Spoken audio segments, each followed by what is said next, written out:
The shot came from nowhere, a hard strike from the top of the box. The ball skipped once across the grass just by a defender's leg and smacked the inside of the left post. Clank! For a half a second, Zach Hagen thought it might have bounced out, but it didn't. The ball spun across the goal line and settled into the back of the net. The Apple Grove stands erupted. The home bench got up on their feet and raised their fists. Across the field, Lincoln Park's goalkeeper dropped his hands to his knees and stared at the grass. Apple Grove won and Lincoln Park won right before halftime. Zach stood near midfield with his hands on his hips, trying to slow his breathing. The lights reflected on the field, making the grass shine like silver. The crowd was loud, vocal, and restless. Every time the Lincoln Park star striker Adam Letterman touched the ball, two defenders swarmed him like they had been waiting all week for the chance. Apple Grove wanted this game badly. Lincoln Park was undefeated in conference play, and everyone knew about Adam. He was just awarded a full-ride scholarship to play for the local university. Zach was a midfielder. He was not loud or flashy. He loved passing to his teammates and setting them up for goal-scoring opportunities. Adam was his favorite target. The referee blew his whistle for halftime and pointed both teams toward their benches. He did it with a dramatic sweep of the arm, as if everyone had come to watch him perform.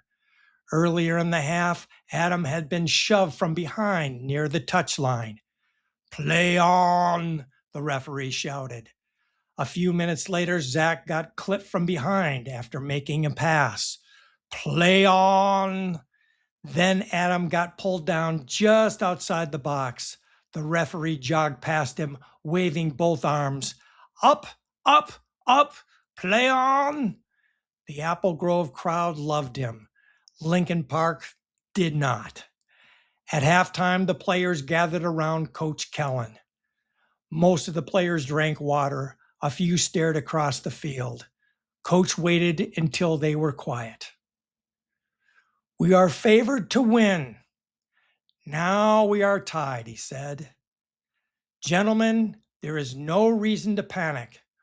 Most teams' defenders sit back in a shell against us. Well, tonight this team has decided to press their defenders up at opportune times. With a loud crowd, a hot goalkeeper, a lucky goal, and a referee who we all know lets the players play has caused us to get flustered and play on our heels. Don't worry, we'll be fine." Nobody spoke. We do not have control of these things when we play on the road.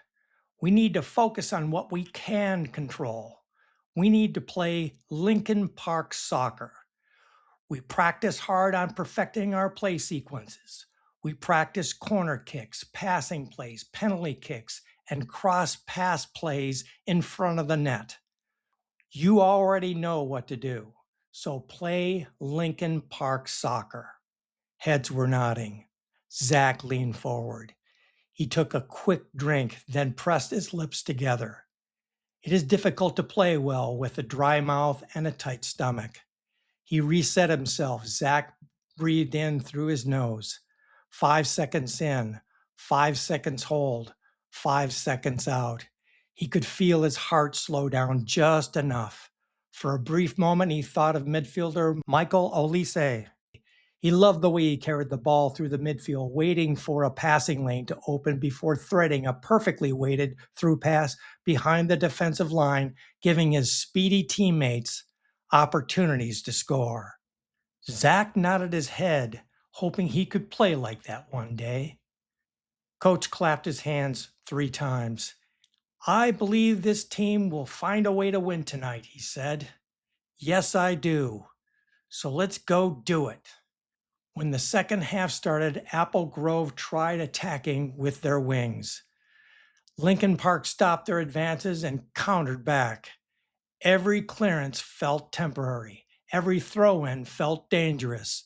The referee kept pointing and shouting, proud of his authority. Play on.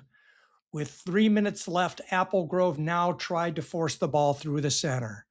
Their midfielder took one touch too many. Lance, Zach's midfield counterpart, stepped in and wedged an open foot against the ball. For a half second, both players froze over it, legs locked, shoulders leaning like a rugby scrum. Support, Zach shouted. He sprinted to Lance to give him someone to pass to. With nothing but grit, Lance popped the ball loose in Zach's direction. Zach gathered it with the inside of his foot and took 3 quick touches to protect the ball. Small spaces, small touches. An Apple Grove player lunged at Zach. He froze him with a deceptive step-over move and slipped past him to buy some time. He looked up with the ball at his feet. Someone had to be open. Sure enough, Adam was trotting horizontally in front of their 4-man defensive front. Through! Adam yelled.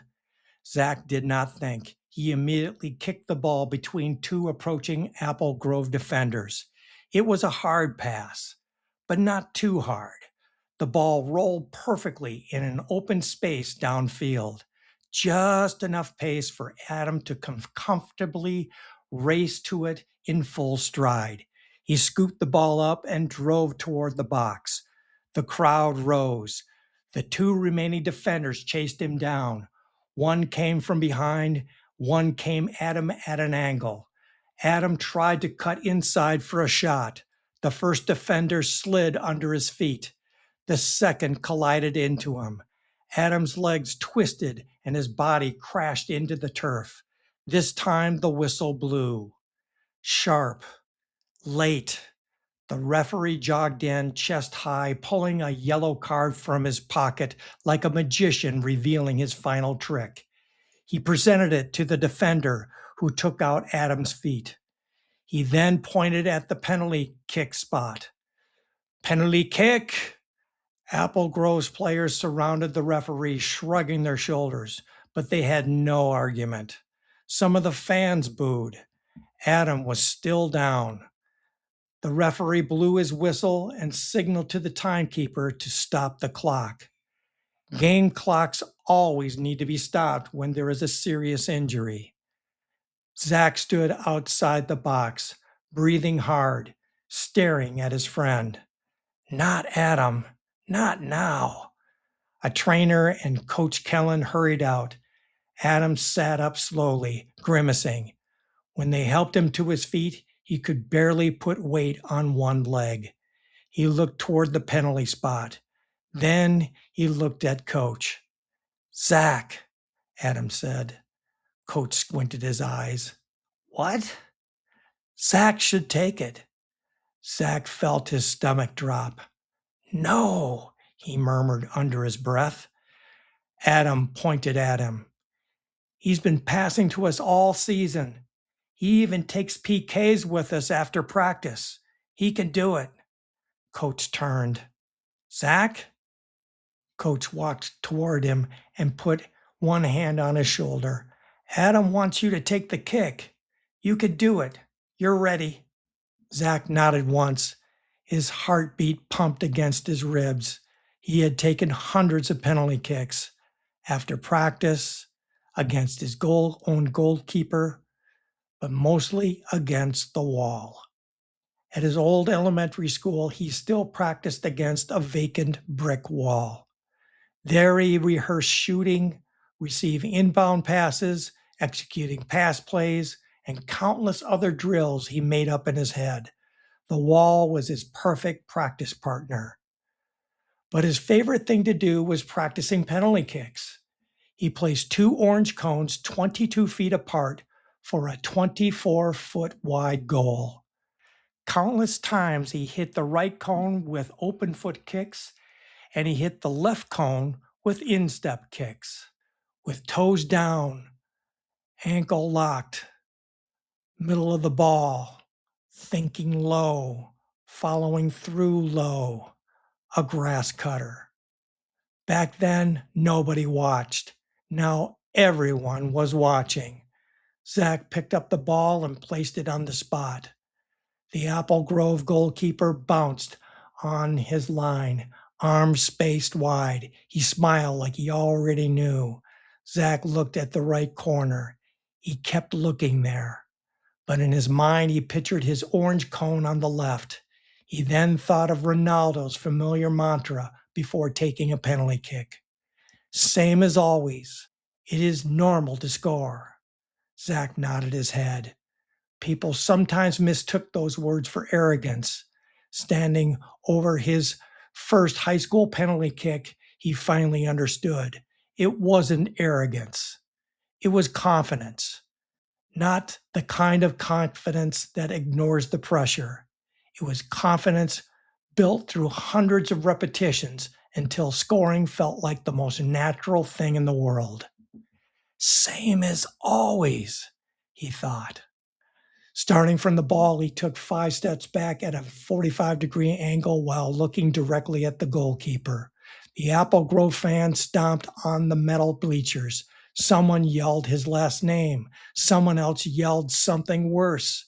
The crowd noise softened, then faded. The goalkeeper kept dancing, left, right, arms wide. Zach looked once more at the right corner. The whistle blew. Zach took a deep breath. He danced toward the ball on the balls of his feet. He saw the goalkeeper lean slightly to the right. He dropped his head and looked directly at the ball. Not the keeper, not the right corner, just the ball, the middle of the ball. His left foot planted.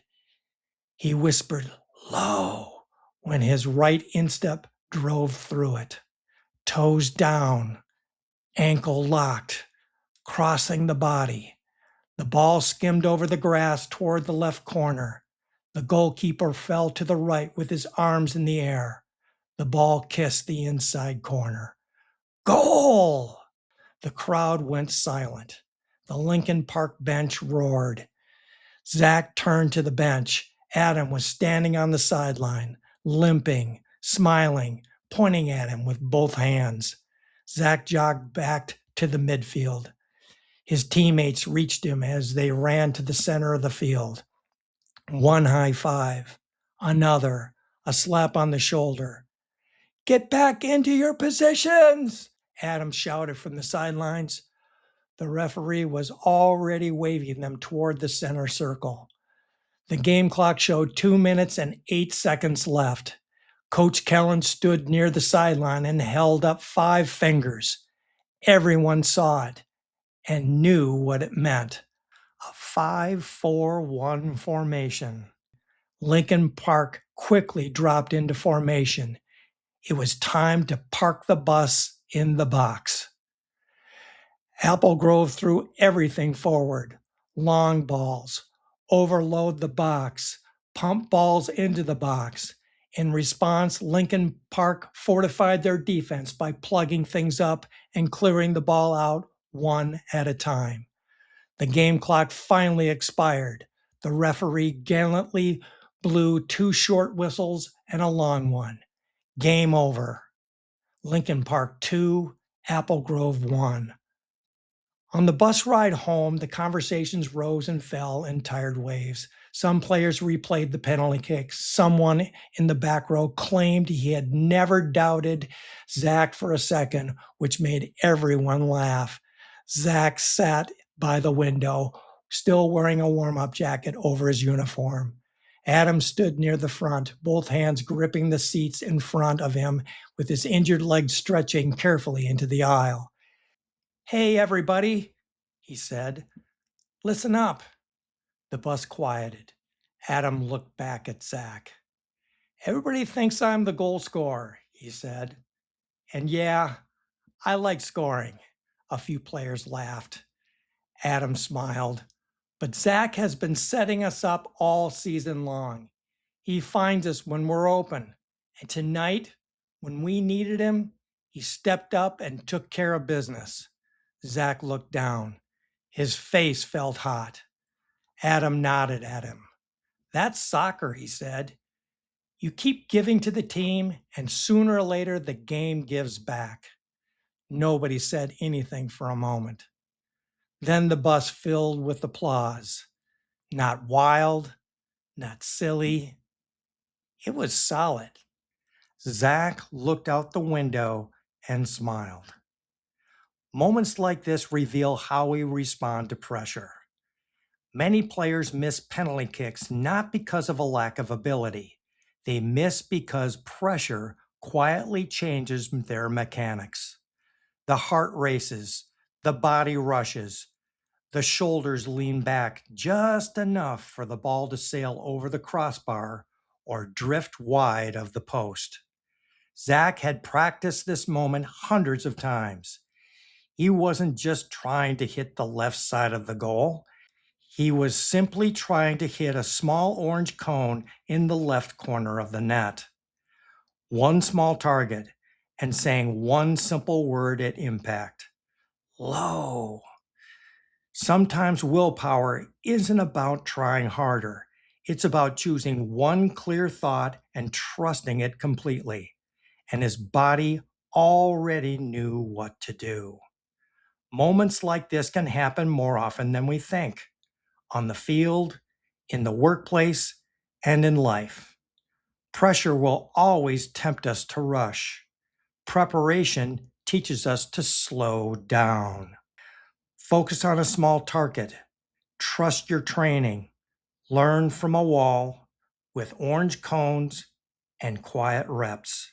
And then let the process do what you have been preparing to do all along.